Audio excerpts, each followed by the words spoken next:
Hello दोस्तों, कैसे हैं आप सब। मैं रिंकू सर आपका अपने चैनल पे स्वागत करता हूं।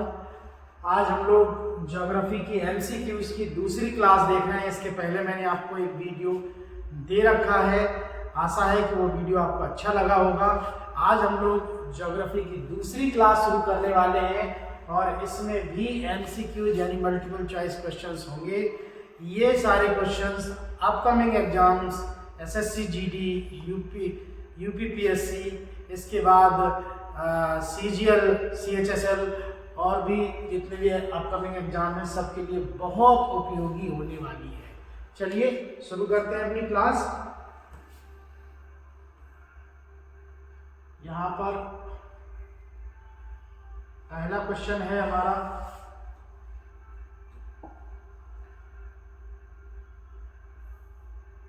पृथ्वी की जुड़वां बहन कहे जाने वाले ग्रह का नाम क्या है। दोस्तों बड़ा कॉमन सा क्वेश्चन है और एग्जाम में कई बार पूछा गया है। पृथ्वी की जो जुड़वां बहन है उसको हम कहते हैं शुक्र यानी वीनस।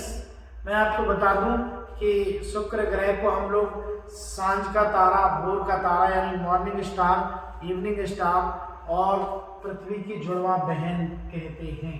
पृथ्वी की जुड़वां बहन कहने का इसका कारण ये है कि एक तो पृथ्वी की सबसे नज़दीक ग्रहों में से एक है, दूसरा इसकी बनावट पृथ्वी के जैसी ही है और इसका द्रव्यमान पृथ्वी के द्रव्यमान के लगभग समान है। इन सारी विशेषताओं के चलते हम लोग शुक्र ग्रह को पृथ्वी की जुड़वां बहन कहते हैं। आगे बढ़ते हैं दोस्तों अपने नेक्स्ट क्वेश्चन की तरफ। यहाँ अगला क्वेश्चन है, शुक्र ग्रह का अन्वेषण यानी कि शुक्र ग्रह के बारे में और नॉलेज लेने के लिए सबसे पहले रोबोट अंतरिक्ष यान का भेजा गया था। उसका नाम क्या था दोस्तों? इस रोबोट अंतरिक्ष यान का नाम जो था वो मैगलेन था और इसे अमेरिकी स्पेस एजेंसी नासा के द्वारा भेजा गया था। इसे अमेरिकी अंतरिक्ष एजेंसी नासा के द्वारा भेजा गया था दोस्तों और इसका नाम था मैगलेन। चलिए नेक्स्ट क्वेश्चन की तरफ हम लोग बढ़ते हैं।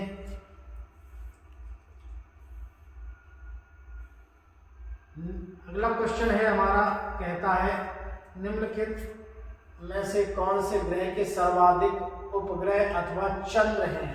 आप जानते हैं दोस्तों कि सूर्य का जो चक्कर लगाता है उनको हम ग्रह कहते हैं और जो ग्रहों के चक्कर लगाते हैं उनको उपग्रह कहते हैं। दोस्तों मैं आपको बता दूं कि हमारी पृथ्वी का एकमात्र उपग्रह जो है वो प्राकृतिक उपग्रह वो है चंद्रमा और हमारे सौरमंडल में जितने ग्रह हैं उनमें सबसे ज्यादा उपग्रह वर्तमान में शनि के हैं दोस्तों।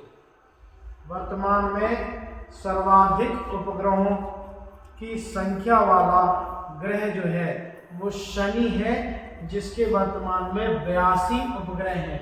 दोस्तों मैं थोड़ा और आपको क्लियर कर देता हूं कि 2019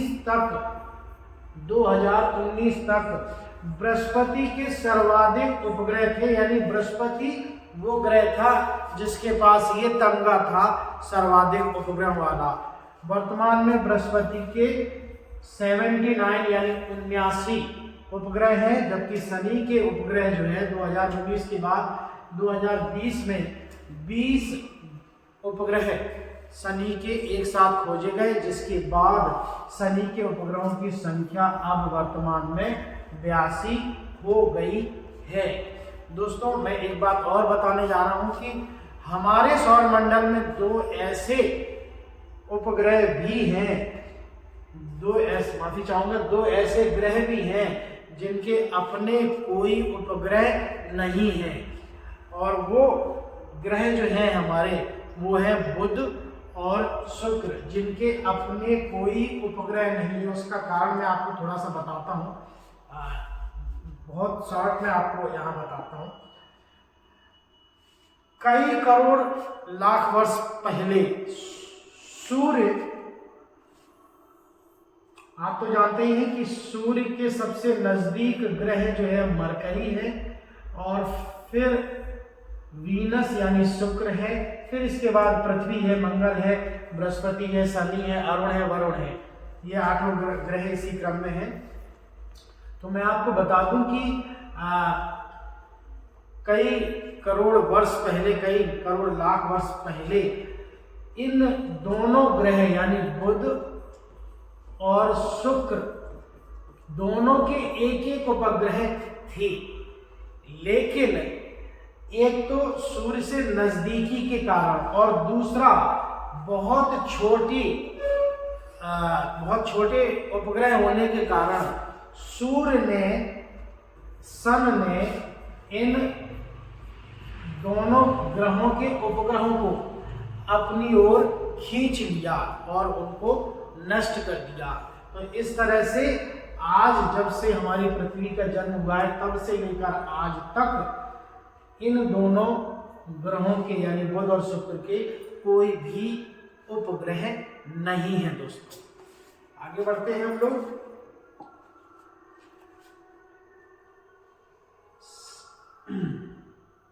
अगले प्रश्न की तरफ बढ़ रहे हैं।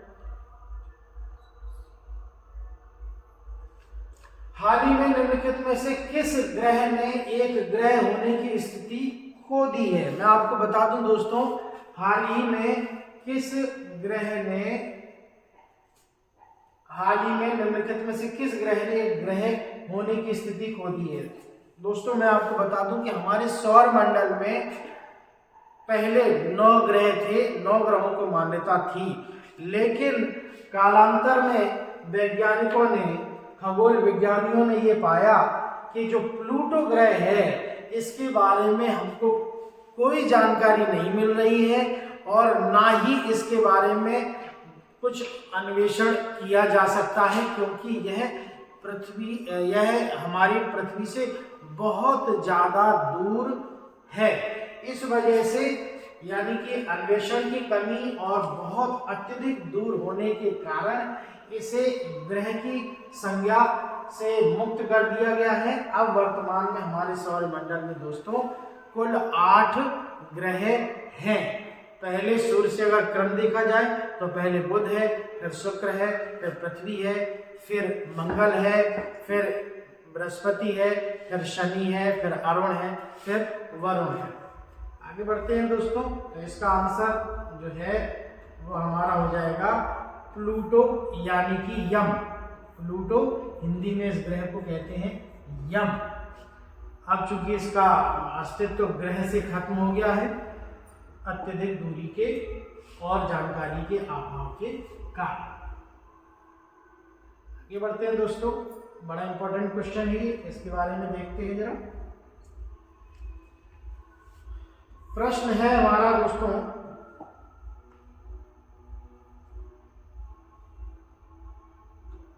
निम्नलिखित युग्मों में से कौन सा सुमेलित नहीं है? देखिए सौरमंडल का सबसे बड़ा ग्रह बृहस्पति, बिल्कुल सही है। सौरमंडल का जो सबसे बड़ा ग्रह है वो बृहस्पति है। दोस्तों बृहस्पति की विशालता का अंदाज आप इसी बात से लगा सकते हैं कि सौरमंडल में उपस्थित बाकी 7 ग्रहों से भी लगभग 2.5 गुना बड़ा अकेला बृहस्पति ग्रह है। अन्य 7 ग्रहों को मिला दिया जाए उससे भी 2.5 गुना बड़ा हमारा बृहस्पति है। तो पहला जो तथ्य है, फैक्ट है, वो सही होगा। सौरमंडल का सबसे बड़ा ग्रह बृहस्पति है। इसी वजह से इसे ऑल गॉड ऑफ प्लैनेट्स कहते हैं, सभी ग्रहों का देवता भी कहते हैं इसको। चलिए दूसरा देखते हैं। सौरमंडल का सबसे छोटा ग्रह, इसको राजकुमार की संज्ञा दी गई है, प्रिंस, और ये सूर्य के सबसे नजदीक है और सबसे छोटा ग्रह है। आगे बढ़ते हैं। सौरमंडल का सर्वाधिक चमकीला ग्रह यस शुक्र है। दोस्तों इस ग्रह का जो तापमान है वो 475 डिग्री प्लस सेंटीग्रेड है, जो कि बहुत ज्यादा है, और ये इसी कारण से ये ग्रह चमकता है। इस वजह से सौरमंडल का सर्वाधिक चमकीला ग्रह इसको कहते हैं। आगे बढ़ते हैं।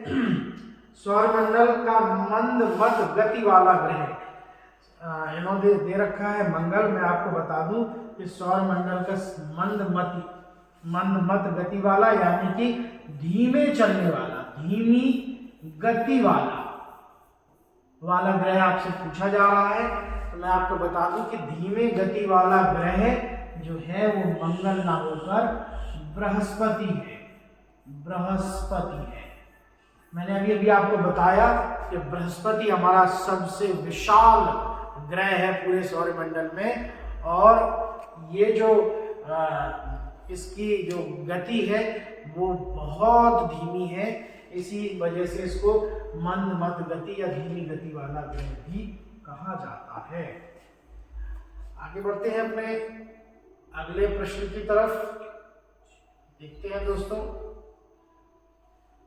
प्रश्न है हमारा, शूमेकर लेवी 9 धूमकेतु किस ग्रह से टकराया था?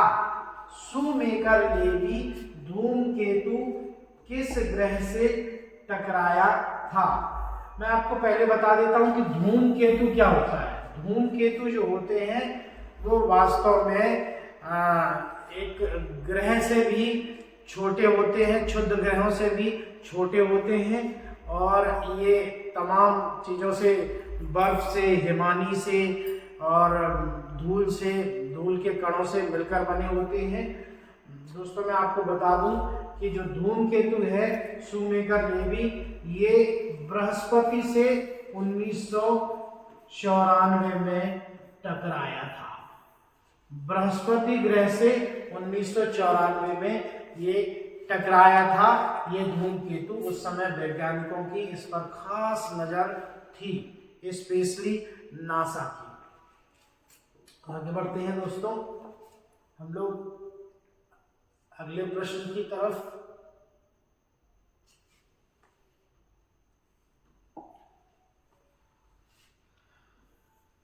एस्टेरॉयड बेल्ट की उपस्थिति किन दो ग्रहों के मध्य है? मैं आपको बता दूं, एस्टेरॉयड बेल्ट जो है, एस्टेरॉयड को हम लोग क्षुद्र ग्रह भी कहते हैं। क्षुद्र ग्रह, क्षुद्र माने आप जानते हो छोटा, क्षुद्र का मतलब होता है छोटा।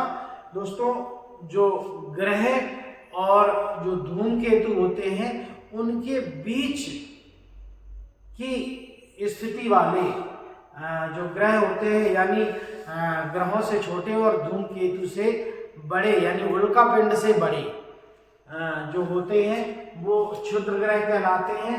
और दो ग्रह हमारे सौरमंडल में हैं जिनके बीच में जो एस्टेरॉयड बेल्ट है यानी क्षुद्र ग्रहों की उपस्थिति पाई जाती है दोस्तों, वो है बृहस्पति और मंगल। इन दोनों ग्रहों के बीच में कई लाख छोटे छोटे क्षुद्र ग्रह पाए जाते हैं।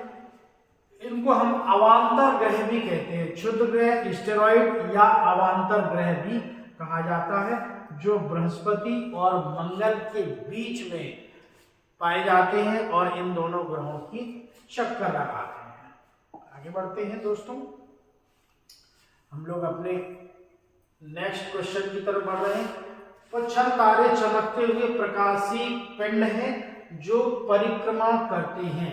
मैं आपको बता दूं, पुच्छल तारा या धूमकेतु, अंग्रेजी में हम उसको कहते हैं धूमकेतु और हिंदी में पुच्छल तारा कहते हैं। मैं आपको बता दूं कि पुच्छल तारा जो होता है या धूमकेतु जो होता है वो मैं अभी बता चुका हूं आपको पहले, हिमानी, बर्फ, धूल और मिट्टी के कणों से बने हुए होते हैं और ये प्रकाश की पिंड होते हैं। और मैं आपको बता दूं कि इनको पुच्छल तारा इसलिए भी कहा जाता है क्योंकि ये सूर्य की तरफ गति करते हैं और इनकी जो बर्फ और हिमानी होती है वो सूर्य की गर्मी के कारण पिघलती जाती है और एक पूंछ का रूप ले लेती है। इस कारण से इनको पुच्छल तारा भी कहा जाता है। यह परिक्रमा करते हैं सूर्य की। दोस्तों किसकी परिक्रमा करते हैं? सूर्य की परिक्रमा करते हैं। आगे बढ़ते हैं दोस्तों, हम लोग अगले प्रश्न की तरफ बढ़ते हैं। हैली नामक उच्छल तारा यानी हैली धूमकेतु जो है अंतिम बार कब दिखाई पड़ा था? मैं आपको बता दूं कि हैली उच्छल तारा जो है वो प्रत्येक 76 वर्ष बाद दिखाई देता है। दोस्तों मैं आपको बता दूं कि ये हमारे सौर मंडल में दिखाई देने वाला एकमात्र धूमकेतु है। ये हमारे सौर मंडल में दिखाई देने वाला एकमात्र धूमकेतु है। मैं अभी बता चुका हूं कि प्रत्येक धूमकेतु जो होता है वह सूर्य का चक्कर लगाता है, यानी कि किसी न किसी तारे का चक्कर लगाता है। और हमारे जो सौर मंडल में ये दिखाई देने वाला एकमात्र धूमकेतु है जो प्रत्येक 76 वर्ष बाद दिखाई देता है। अभी अंतिम समय यानी कि अंतिम बार इसको 1986 में देखा गया था। अब 76 वर्ष बाद विजिबल होगा, दिखाई देगा। देखें दोस्तों, कोई बात आ गई। अगला क्वेश्चन इसी पे आधारित है। हैली उच्छल तारा भविष्य में अब कब दिखाई देगा? मैं आपको बता दूं, हैली उच्छल तारा 1986 में अंतिम बार दिखाई दिया था और अब अगली बार 2062 में यानी 76 वर्ष बाद दोस्तों दिखाई देगा। हम में से कई लोग, कई खुशनसीब ऐसे होंगे जो इनको देख पाएंगे इसको, और कई लोग होंगे जो इसको देख नहीं पाएंगे। सामान्य तौर पर एक मनुष्य अपने जीवन में शायद एक ही बार हैली उच्छल तारे को देख पाता है। आगे बढ़ते हैं।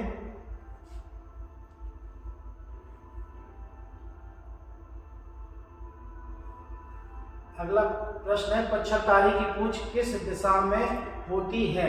मैंने अभी जब उच्छल तारे की बात की थी तो मैंने आपको बताया था कि जो उच्छल तारा जो होता है उसकी हिमानी, चूंकि सूर्य की तरफ गति करता है तो बर्फ और हिमानी जो है सूर्य की गर्मी के कारण पिघलती है और उसकी जो पूंछ होती है वो सूर्य से दूर रहती है। यानी वो हैली उच्छल तारा सूर्य की तरफ जाता है लेकिन उसकी पूंछ पिघलते हुए सूर्य से दूर की तरफ जाती है। इसका मतलब है इस प्रश्न का आंसर होगा दोस्तों सूर्य से दूर, क्योंकि इसकी पूंछ जो होती है वो हिमानी, बर्फ आदि की बनी होती है जो सूर्य की गर्मी पाकर एक पूंछ का रूप ले लेती है और से सूर्य से दूर जाती है पिघलने के कारण। आगे बढ़ते हैं दोस्तों।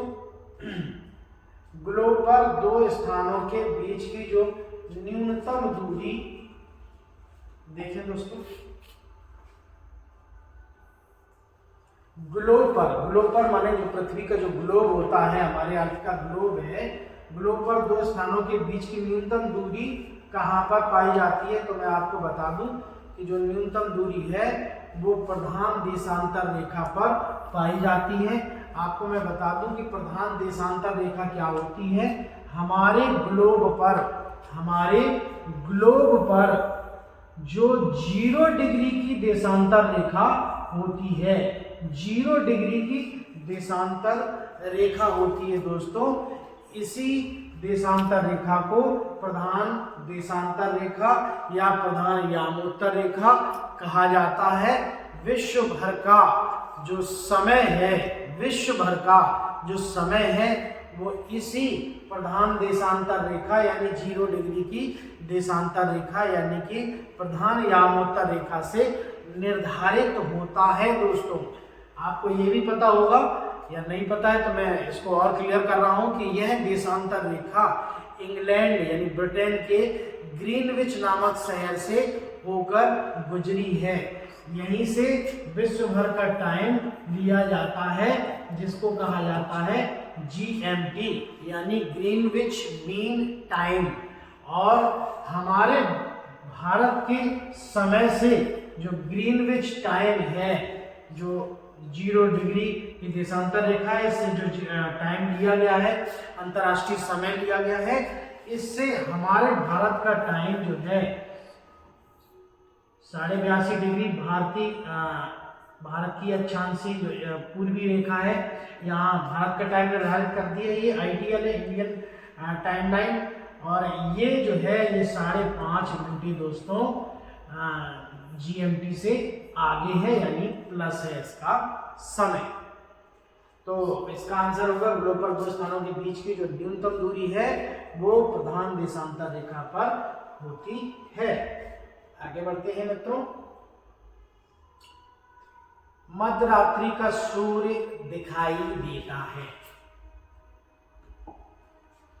दोस्तों ये एक बड़ी विशेष घटना है हमारी प्रकृति की, जब सूर्य जो है उत्तरी ध्रुव पर ऐसा प्रतीत होता है, होता नहीं है, वास्तविकता नहीं होती ऐसी, ऐसा प्रतीत होता है कि सूर्य जो है वो यहाँ पर क्षितिज से नीचे गया ही नहीं है, यानी सूर्य डूबा नहीं है। और यहाँ पर आपको ये प्रतीत होता है उत्तरी ध्रुव पर कि यहाँ पर सूर्य जो है मध्यरात्रि में भी चमक रहा है। ये एक साइंस की स्पेशल घटना है। आपको मैं बता दूं कि मध्यरात्रि के सूर्य का देश जो है वो नॉर्वे कहलाता है। मैं अपने अगले वीडियो में आपको बताऊंगा इस घटना के बारे में पूरा डिटेल से कि ये कैसे होता है, क्या होता है, क्यों हमको ऐसा दिखाई देता है, आभास क्यों होता है। दोस्तों आगे बढ़ता हूं। जिस अक्षांश पर वार्षिक तापांतर न्यूनतम होता है, जिस अक्षांश पर वार्षिक तापांतर दोस्तों न्यूनतम होता है, देखिए मैं आपको बता दूं कि जो वार्षिक तापांतर है वो भूमध्य रेखा पर न्यूनतम होता है। ऐसा क्यों होता है? क्योंकि आपको इस बात की जानकारी होगी कि पृथ्वी जो है अपनी अक्ष पर 23.5 डिग्री झुकी है। इस कारण से पृथ्वी जो है ग्लोब है वो 23.5 डिग्री झुकी होने के कारण से जो सूर्य है वो वर्ष भर लंबवत भूमध्य रेखा पर चमकता है। इसी कारण से जो वार्षिक तापांतर है वो भूमध्य रेखा पर बहुत कम है, यानी न्यूनतम है। यानी वर्ष भर का जो तापांतर है, ताप का अंतर है, वो सबसे ज्यादा न्यूनतम यानी सर्वाधिक न्यूनतम तापांतर भूमध्य रेखा पर होता है।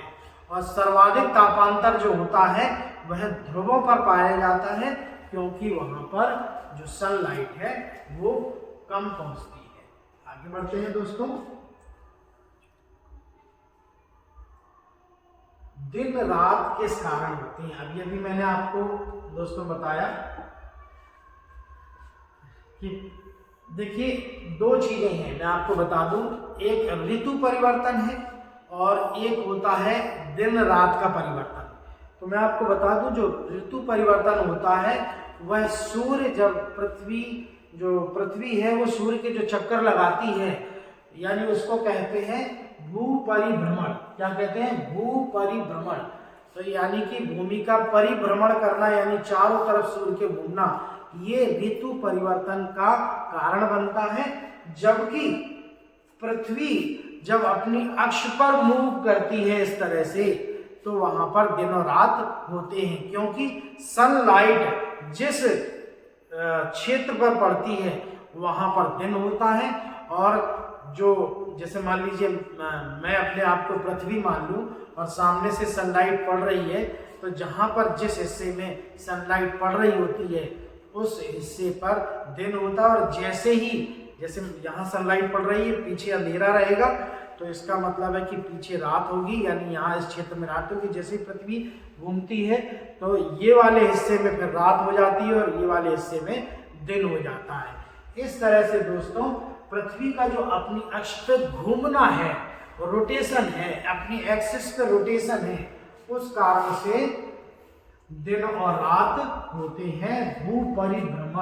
भूपरिभ्रमण जिसको बोलते हैं, यानी अपनी अक्ष पर घूमना, उसके कारण दोस्तों दिन और रात संभव होते हैं। आगे बढ़ते हैं। दोस्तों,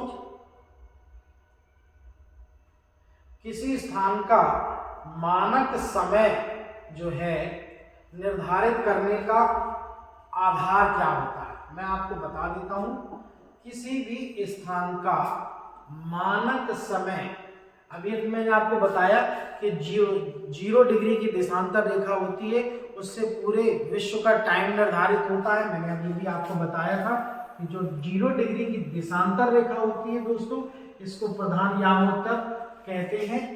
और ये इंग्लैंड के ग्रीनविच नामक, ये काल्पनिक रेखा है दोस्तों, ये इंग्लैंड की ग्रीनविच नामक शहर से निकली है और इसी से यहाँ विश्व भर का टाइम निर्धारित होता है, जिसको हम कहते हैं GMT। अभी मैंने आपको बताया था पिछले क्वेश्चन में, ग्रीनविच मीन टाइम।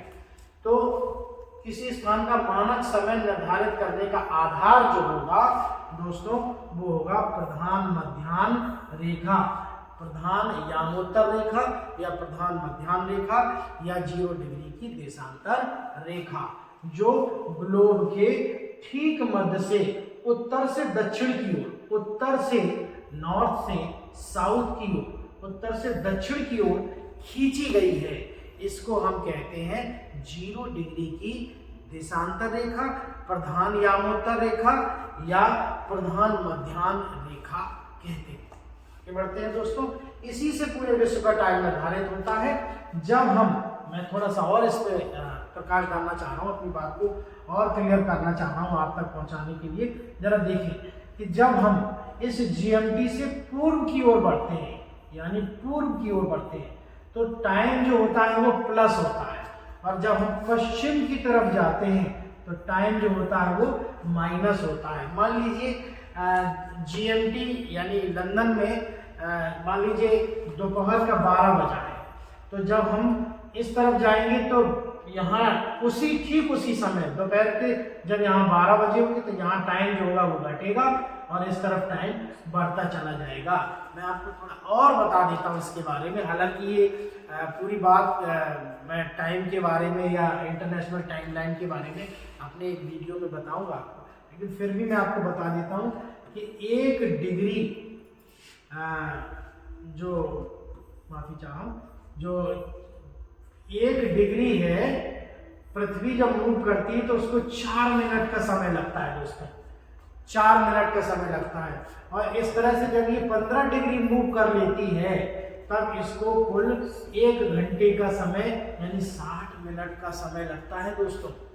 तो इस तरह से जब हम इस तरफ बढ़ेंगे और मान लीजिए हम 15 डिग्री बढ़ गए, तो 15 डिग्री बढ़ने का मतलब है कि यहाँ पर 12 बजा होगा जिस समय, वो इस जगह पर स्थित देशों में 1 बजा होगा दोपहर में। तो मैंने इस चीज को थोड़ा सा ब्रीफ समझाया है, शॉर्ट में समझाया है, संक्षिप्त में। अपने अगले वीडियो, किसी और वीडियो में मैं आपको इसका बहुत डिटेल समझाऊंगा। आगे बढ़ते हैं दोस्तों। मकर रेखा नहीं गुजरती है, उन्होंने कहा है कि मकर रेखा नहीं गुजरती है। मकर रेखा नहीं गुजरती है, मैं आपको बता दूं कि मकर रेखा जो है दोस्तों, कुल मकर रेखा जो है वो कुल 10 देशों से होकर गुजरती है। मकर रेखा कुल 10 देशों से होकर गुजरती है। उसमें अफ्रीका महाद्वीप, कुल 3 महाद्वीपों में से होकर मकर रेखा गुजरती है, और उसमें अफ्रीका महाद्वीप में 5 देश, दक्षिणी अमेरिका में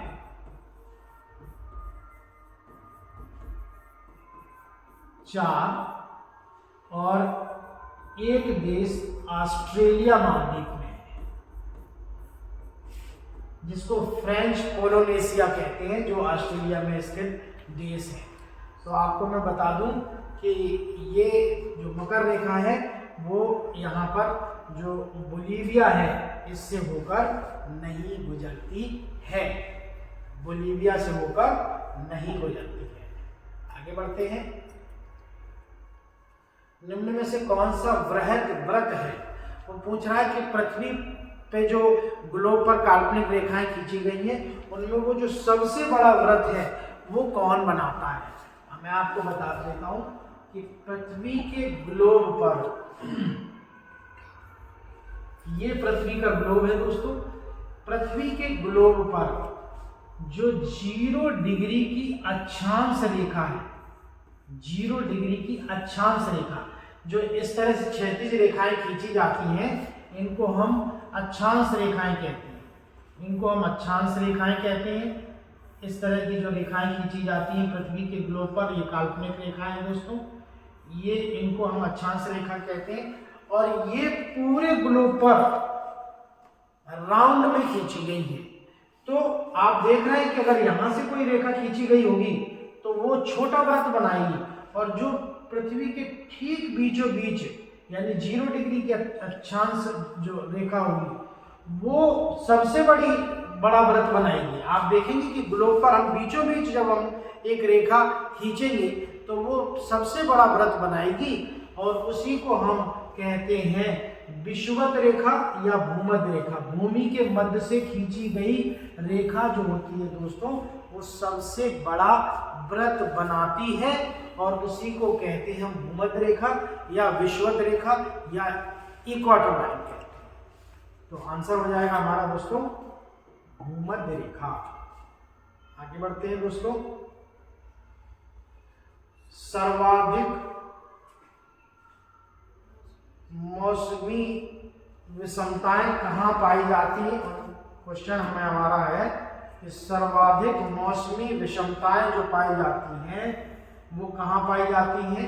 मैं आपको बता देता हूं कि मध्य अक्षांश जो है वहां पर सर्वाधिक मौसमी विषमताएं पाई जाती हैं। उसका कारण भी है कि जो मध्य अक्षांश होता है वहां पर जो हमारा सूर्य है पृथ्वी अपनी अक्ष से 23.5 डिग्री झुकी होने के कारण जो हमारा सूर्य है वो इन मध्य अक्षांशों पर अलग अलग वर्ष के अलग अलग दिनों में अलग अलग स्थितियों में होता है, जिसके कारण यहाँ पर मौसमी विषमताएं पाई जाती हैं। आगे बढ़ते हैं दोस्तों। प्रधान यामोत्तर नहीं गुजरती है। अभी मैंने आपको बताया था पिछले क्वेश्चन में कि जो 0 डिग्री की देशांतर रेखा होती है उसको हम 0 डिग्री की देशांतर रेखा जो नॉर्थ से साउथ की ओर खींची गई है, उत्तर से दक्षिण की ओर खींची गई है, इसी से पूरे विश्व का टाइम निर्धारित होता है, जो इंग्लैंड के ग्रीनविच नामक शहर से निकलती है, जिसको हम GMT कहते हैं, ग्रीनविच मीन टाइम। तो इन्होंने कहा है कि प्रधान यामोत्तर रेखा नहीं गुजरती है। आपको मैं बता दूं कि प्रधान यामोत्तर रेखा कुल 9 देशों से होकर गुजरती है, कुल 9 देशों से होकर गुजरती है प्रधान यामोत्तर रेखा, जिससे पूरे विश्व का समय निर्धारित होता है। तो मैं आपको बता दूं कि इनमें ऑप्शन है नाइजर, जिसमें प्रधान यामोत्तर रेखा नहीं गुजरती है, और ये जो नाइजर है वो अफ्रीका महाद्वीप में स्थित एक देश है। अफ्रीका महाद्वीप में स्थित दोस्तों एक देश है। चलिए दोस्तों, तो ये आज का हमारा सेशन यही समाप्त होता है। इसमें मैंने आपको जितने भी प्रश्न पढ़ाए हैं आशा करता हूं कि ये ज़्यादातर चीज़ें आपको समझ में भी आई होंगी, और ये एग्ज़ाम के दृष्टिकोण से बहुत महत्वपूर्ण भी होंगे आपके लिए, अपकमिंग एग्ज़ाम जो भी आने वाले हैं। दोस्तों, कोशिश करिए कि आने वाले एग्ज़ाम में आप बहुत अच्छा परफॉर्म करें और अपने टारगेट तक पहुँचें। और अगर ये मेरा चैनल आपको पसंद आया है दोस्तों, ये आज का वीडियो मेरा पसंद आया है, तो प्लीज़ इसको सब्सक्राइब करें, लाइक करें, और किस चीज़ के बारे में या किस विषय पे आप वीडियो और हमसे चाहते हैं या आप चाहते हो तो अपना कमेंट पे हमें बताएं अपने कमेंट के द्वारा। और इस वीडियो को ज़्यादा से ज़्यादा दोस्तों शेयर करें और बेल आइकन बटन दबा दें, जिससे आने वाली वीडियो आपको मिलती रहे, उसका इन्फॉर्मेशन आप तक पहुँचती रहे। जय हिंद दोस्तों।